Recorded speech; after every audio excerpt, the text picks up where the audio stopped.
नमस्ते, अभिवादन आपका इनोसेंट इन्वेस्टर के इस नए वीडियो में आपके लिए डिस्क्लेमर। उसके बाद वोडाफोन आइडिया की बात करेंगे। आज जो वोलाटिलिटी दिखी, ये वोलाटिलिटी ऐसे ही स्टॉक्स में एक्सपेक्टेड है। आपको मैंने कुछ चीज़ें समझाई हुई हैं कुछ वीडियोज़ में। Value at risk, extreme loss margin, इसी के चक्कर में इनका एप्लीकेबल मार्जिन रेट 77 रुपये का है, क्योंकि इसमें वोलाटिलिटी इतनी भयानक है कि रिटेल इन्वेस्टर शायद बर्दाश्त ही नहीं कर सकता। आज क्या हुआ इस स्टॉक में, चार्ट पर चलकर देखेंगे। 10 रुपये 20 पैसे पे क्लोजिंग हुई थी। आज गैप अप किया था ये स्टॉक, 10 रुपये 80 पैसे पे ओपन हुआ था। और उसके बाद आज अगर आपने इसको झेला होगा तो कैसे झेला होगा वो मैं नहीं समझ सकता, लेकिन इतना भयंकर मूव किया है ये। हम एक वीडियो इस पर डाल भी चुके हैं। अब थोड़ा सीरियस मैटर पे बात करनी है कि क्या आइडिया के लिए ये न्यूज़ बहुत बुरी है। क्या आइडिया को सस्टेन करने में अब यहाँ से आगे दिक्कत हो जाएगी। क्या 10 साल का ही सफ़र है हमारा आइडिया के साथ। सब कुछ एक्सप्लेन करेंगे, बने रहिएगा। आज देखिए, अगर आप देखेंगे इस कैंडल का लो, आप यहाँ पर लो देखिएगा। इस कैंडल का लो कितना है, 7 रुपये 65 पैसे। आप उसको अगर कैलकुलेट करेंगे, 25% का डाउनफॉल एक दिन में। एक दिन में 25% पोर्टफोलियो कैसे साफ़ होता है, आइडिया हमको सिखाती है। अब इतना भयंकर गैप डाउन इतना भयंकर पैनिक क्यों क्रिएट हो गया, सेलिंग क्यों जनरेट हो गई इतनी ज़्यादा तगड़े से। इसमें सेलिंग जनरेट होने का सिंपल सा रीज़न यही था। देखिए, कुछ वेबसाइट्स पर आर्टिकल भी आए हुए हैं, मैं अपना रीज़न भी आपको बताऊंगा। सिंपल सी आपको बात समझनी है कि जो ये 10 साल का टाइम फ्रेम दिया गया है जियो के लिए, एयरटेल के लिए ठीक ठाक है, क्योंकि एयरटेल की तरफ से ऐसी डिमांड आ रही थी। आइडिया को थोड़ा ज़्यादा टाइम की एक्सपेक्टेशन थी।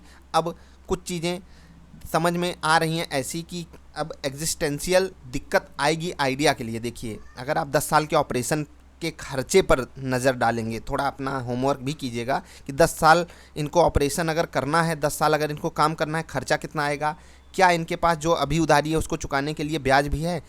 अगर आप एक नॉर्मल सिनेरियो समझो, जैसा अभी इनका बिजनेस चल रहा है, अगर ऐसे ही ये बिजनेस करते रहे तो सच में मुझे बहुत बड़ा रेड मार्क दिख रहा है आइडिया के स्टॉक पे। आप लोग सोच रहे होंगे कि मैं बहुत निगेटिव हूँ। नहीं यार, अगर इनके प्रोमोटर्स, देखिए होता है कुछ प्रोमोटर्स को अपनी कंपनी भरोसा होता है। एक यही पॉजिटिव साइन है, प्रमोटर्स अभी हार नहीं माने हैं। वो कंपनी के लिए फ़ंड उठाने की बात कर रहे हैं, सारी चीज़ें कर फेवर में अपने लाने की कोशिश कर रहे हैं। लेकिन सच्चाई थोड़ी सी कड़वी है इनकी।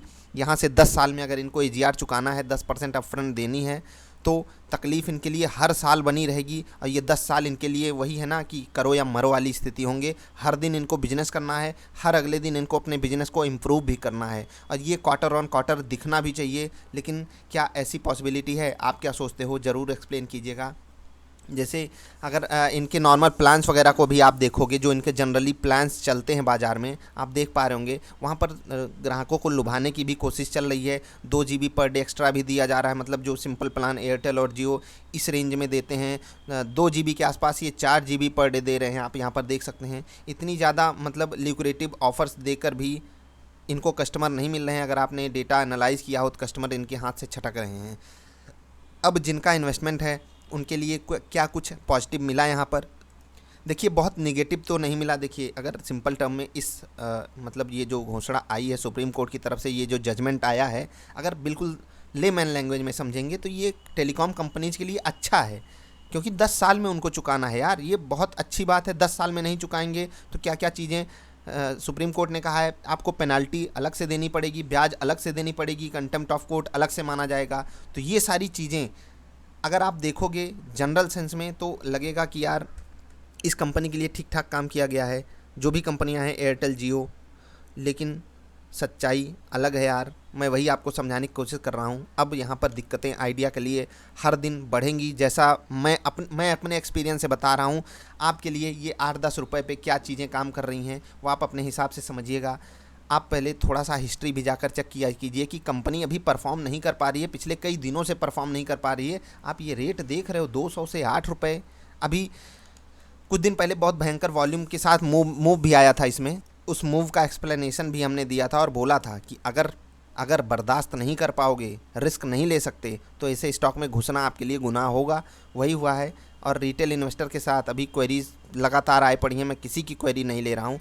क्या करें यार, दूसरों के दुख की क्वेरी कोई नहीं लेता है। एक मैं हूँ जो कोशिश करता हूँ आप लोगों को क्वेरी लेने की, लेकिन उसमें भी रिमार्क लोगों का गलत आ जाता है कि आप होल्ड करने को बोल रहे हो, सेल करने को बोल रहे हो, कैसे, किस बेस पे? भाई जो मैं सजेशन देता हूँ वो मैं अपनी तरफ से समझ के देता हूँ। आप लोगों को लगता होगा कि मैं गलत सजेशन दे रहा हूँ, तो आप लोग भी अपने तरफ से जजमेंट दिया कीजिए। हाँ, क्या हो सकता है, क्या बेटर कंडीशन बन सकती है। अब यहाँ पर आज जो पैनिक क्रिएट हुआ, मैं आपको बिल्कुल साफ साफ शब्दों में कह देना चाहता हूँ। जो भी लोग नए सुन रहे हो, जो लोग अभी तक इन्वेस्टमेंट नहीं किए हो, या फिर जो लोग किए हो, वो ये मान लो कि इसमें बड़े प्लेयर्स बहुत तगड़े से अपना हाथ आजमा रहे हैं। वो आपके पैसों पे पैनी नज़र बना कर रखे हैं। आपके जेब से माल निकलवाना है, उनकी जेब में जाना है। आपको पता है कि जब भी कोई स्टॉक एफ&ओ में ट्रेड करता है, किसी का लॉस किसी का प्रॉफिट होता है। और इस स्टॉक में तो कोई बैंड ही नहीं है। आप जाकर चेक कीजिएगा एनएससी इंडिया की वेबसाइट पर, कोई बैंड नहीं है।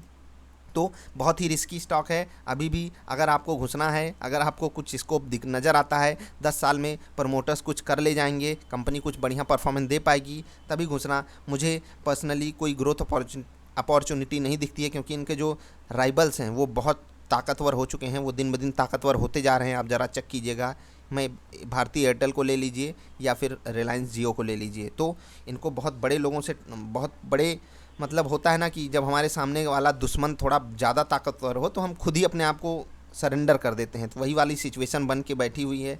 ये सब्सक्राइबर मामले में मतलब पिछड़ते ही जा रहे हैं लगातार। इनके यहाँ से सब्सक्राइबर बेस कम हो रहा है। ये सारी सिचुएशन इनके फेवर में नहीं है। तो मुझे अगर 10 साल बाद कंपनी ये सस्टेन भी कर पाई तो बहुत बढ़िया पोजीशन में नहीं रहेगी। इससे बेटर स्टॉक्स हैं, इससे बेटर अपॉर्चुनिटी वाले स्टॉक्स हैं। अगर आप लॉन्ग टर्म ही सोच रहे हो, short term swing trade, intraday trade, या फिर कोई कैंडलस्टिक पैटर्न पे ट्रेड कर लेना, वो अलग बात होती है। उसके लिए आपको स्टॉप लॉस अपना रेडी करना होगा। अब थोड़ा सा आपको मैं चीज़ें बताना चाहूँगा डिलीवरी डेटा को लेकर। आज भयंकर वॉल्यूम हुआ। अगर आप यहाँ पर देख पा रहे होंगे, ये डेटा आप देख रहे हैं, 26% की डिलीवरी उठी है। 46 करोड़ के आसपास के शेयर्स डिलीवरी में गए हैं, 26% के आसपास जो आते हैं। लेकिन यहाँ पर आप देख पा रहे हैं कितना कितना बड़ा नंबर है ये।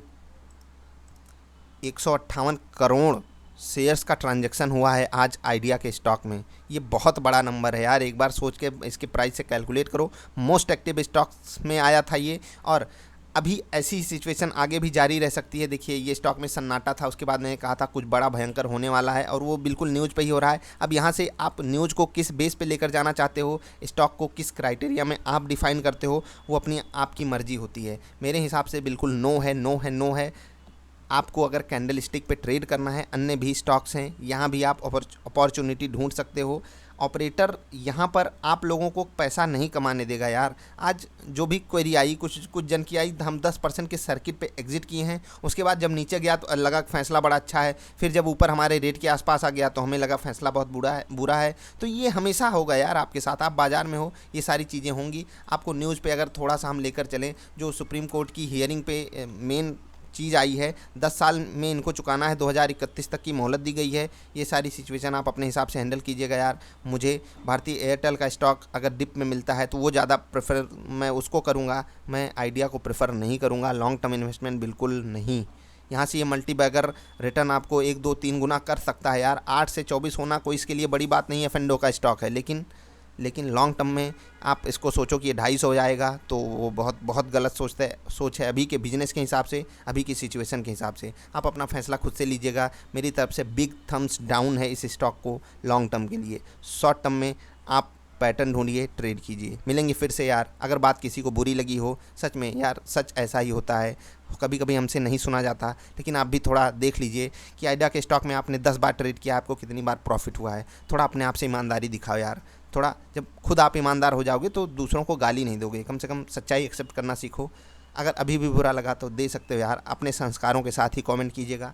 वीडियो नहीं अच्छी लगी तो डिसलाइक करने का आपके पास हथियार है। बिल्कुल डिसलाइक करके कारण बता देना कि आप क्या सोचते हो। मैं उसके लिए हमेशा तैयार हूँ। बस आपकी भाषा थोड़ी सी ऐसी होना कि संस्कारों से भरी हो। हमारा मानना कुछ अलग हो सकता है। कोई आपको बड़े सपने भी दिखा सकता है कि 24 जाएगा, 48 जाएगा। सिंपली मैंने भी कहा था आपसे कि अगर यही न्यूज़ इनके फेवर में आती तो यही स्टॉक 12 से 24 हो जाता। यही इनके अगेंस्ट आई है तो ये स्टॉक आपको 8 और 4 में भी मिलने का दमखम रखता है। आज देखिए 7 रुपये पे गया था, कितनी दूर था ही। एक और दिन ऐसे चला जाए तो खैर। अब नीचे जिस हिसाब से मतलब बाइंग आई है उस हिसाब से ऐसा नहीं लग रहा है अब आगे भी ऐसा रोलर कोस्टर जारी रहेगा। लेकिन आपको अपने हिसाब से तैयारी बनाकर रखनी है ना। तो नीचे कमेंट ज़रूर करना है आपको किस बेस पे, कि आप अगर इस स्टॉक को ख़रीद के बैठे हो क्यों होल्ड करोगे, आपको क्या सिचुएशन समझ में आती है, और अगर आप आज बेच दिए या आगे बेचने की सोच रहे हो तो क्या मेरे कहने पे आपको कोई डिसीजन नहीं लेना। अगर आपको मेरी बातें लॉजिकल लगती हैं तभी डिसीजन लेना। मैं सिर्फ अपना विचार आपके साथ शेयर कर रहा हूँ, आपको जो सिचुएशन समझाने की कोशिश किया, जिस हिसाब से अभी इनकी बैलेंस शीट है 10 साल अगर ये AGR/10 कर दीजिए, हर साल इतना चुकाना है तो नहीं, बहुत मुश्किल है यार इनके लिए सस्टेन कर पाना। अगर ये सारी सिचुएशन अपने फेवर में नहीं करेंगे, तकलीफ़ इनकी हर साल बढ़ती जाएगी, साल दर साल तकलीफ़ बढ़ेगी, कम नहीं होगी, इवन AGR चुकाने के बाद भी। मिलेंगे फिर से यार, बाय बाय।